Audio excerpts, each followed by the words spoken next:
रात के 11:30 बज रहे थे। जयपुर की रिंग रोड पर एक बुजुर्ग ट्रक ड्राइवर राजकुमार अपना ट्रक लेकर जा रहे थे। नेवटा बांध के पास आरटीओ अधिकारी ने बीच सड़क में कार सामने खड़ी कर उन्हें रोक लिया। कागजात देखे, 3000 रुपए लिए, मारपीट करी और फिर कार लेकर रॉन्ग साइड से भाग गया। न कोई रसीद न कोई कार्रवाई, बस हवा की रफ्तार में कार भगाकर सड़क से गुम हो गया। पिटाई के दर्द से कराहते हुए राजकुमार ने एक काम किया, उन्होंने ट्रक को सड़क के बीच में खड़ा कर दिया। एक आरटीओ अधिकारी की दादागिरी से 13 अप्रैल की रात जयपुर की सबसे व्यस्त रिंग रोड पर 7 किलोमीटर लंबा जाम लग गया और सड़क पूरी तरह से 2 घंटे के लिए ठप हो गई। ये खबर सिर्फ एक जाम की नहीं है, ये कहानी उस सड़क माफिया की है जो पुलिस की वर्दी पहनकर जनता को खुला लूट रहा है। नमस्कार, मैं रामगोपाल जाट और आप देख रहे हैं सियासी भारत। 13 अप्रैल 2026 की रात करीब 11:30 बजे जयपुर के नेवटा बांध के पास रिंग रोड पर एक ट्रक को रोका गया। आरटीओ अधिकारी ने बुजुर्ग ट्रक ड्राइवर राजकुमार से कागजात लिए, मारपीट करी और 3000 रुपए लेकर फरार हो गया। न रसीद दी न कोई लिखित नोटिस दिया।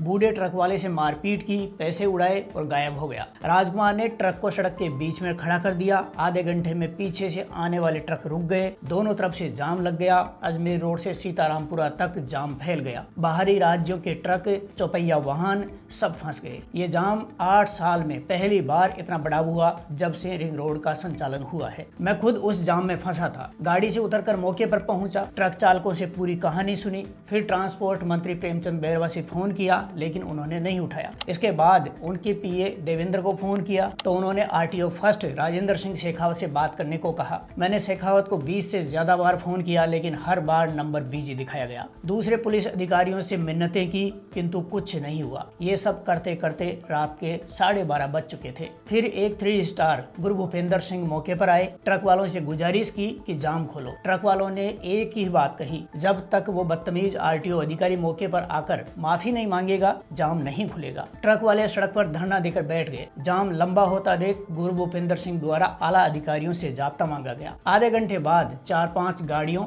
और एक बस में पुलिसकर्मी मौके पर पहुंचे। आते ही उन्होंने ट्रक ड्राइवरों पर लाठियां बरसानी शुरू कर दी। पुलिस के खौफ से डरे हुए ट्रक वाले अपनी गाड़ियां लेकर भाग गए। पीड़ित राजकुमार को उनके कागजात और 3000 रुपए वापस करके मामला खत्म कर दिया गया। रात के 1:30 बज चुके थे, यानी करीब 2 घंटे जयपुर की सबसे व्यस्त रिंग रोड पर अंधेरे में हजारों लोग फंसे रहे। ये तो केवल 13 अप्रैल की रात का घटनाक्रम है। अब असली सवाल पर आते हैं। ट्रक चालकों ने बताया कि जयपुर में एंट्री के नाम पर पहले 5000 रुपए लिए जाते थे, अब ये रकम बढ़ाकर 10,000 रुपए की जा चुकी है। रिंग रोड पर ट्रैफिक पुलिस तैनात न करने का नियम है, फिर भी आधी रात को वसूली होती है। तो सवाल ये है कि ये 10,000 रुपए जाते कहाँ हैं? आरटीओ अधिकारियों की जेब में, उनके सीनियर्स की जेब में, या ऊपर ट्रांसपोर्ट मिनिस्टर प्रेमचंद बैरवा तक पहुंचता है? ट्रक वालों से अवैध वसूली हो रही है, ये पहली बार नहीं है। अशोक गहलोत सरकार के शुरुआती दिनों में तत्कालीन ट्रांसपोर्ट मिनिस्टर प्रताप सिंह खाचरियावास पर गंभीर आरोप लगे थे, जिसके कारण वो सरकार गिराने का प्रयास करने वाले तत्कालीन डिप्टी सीएम सचिन पायलट के साथ मानेसर नहीं जा सके। वह वसूली तब 5000 रुपए होती थी। आज भाजपा सरकार में हर ट्रक से ये अवैध वसूली 10,000 रुपए तक पहुंच चुकी है। यानी सरकार बदली, पार्टी बदली, मंत्री बदले और वसूली दोगुनी हो गई। बाकी कुछ नहीं बदला, न कार्रवाई, न सुविधाएं और न ही सरकार के प्रति जनता में विश्वास बढ़ा।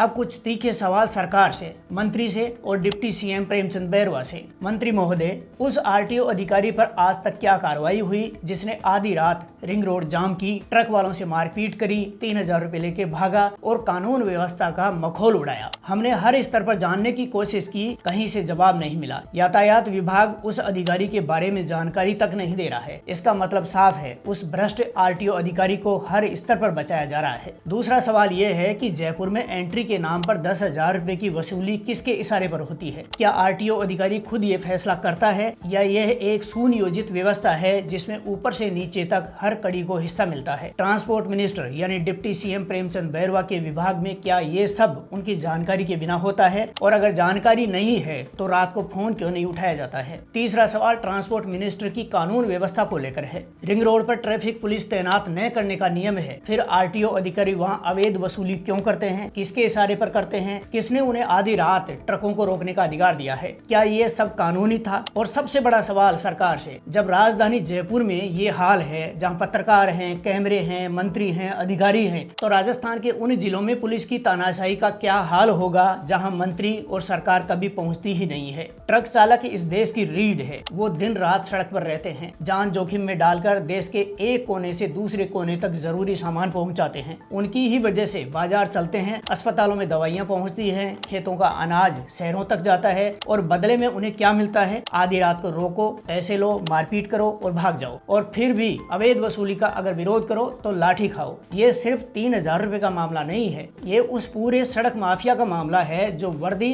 और सरकारी गाड़ी की आड़ में ट्रक ड्राइवरों को लूटता है। ये उस व्यवस्था का मामला है जिसमें पीड़ित को न्याय नहीं मिलता है, बल्कि न्याय मांगने पर लाठी मिलती है। और खुलेआम अवैध वसूली कर रहे भ्रष्ट अधिकारी को सजा नहीं मिलती है, उसे विभागीय संरक्षण मिलता है। ट्रांसपोर्ट मंत्री प्रेमचंद बैरवा जी, आपके विभाग के अधिकारी आधी रात को रिंग रोड पर वसूली करते हैं, 10,000 रुपए एंट्री फीस लेते हैं, गुंडों की तरह ट्रक वालों को पीटते हैं और जब पकड़े जाते हैं तो आपका फोन नहीं उठता है। जनता आपसे एक सवाल पूछती है, आप तो ये बताइए कि आखिर ये पैसा जाता कहाँ है? क्या आपको भी मिलता है? सरकार करवा रही है या आपकी नाक के नीचे बैठकर आरटीओ अधिकारी कानून का मखौल उड़ा रहे हैं?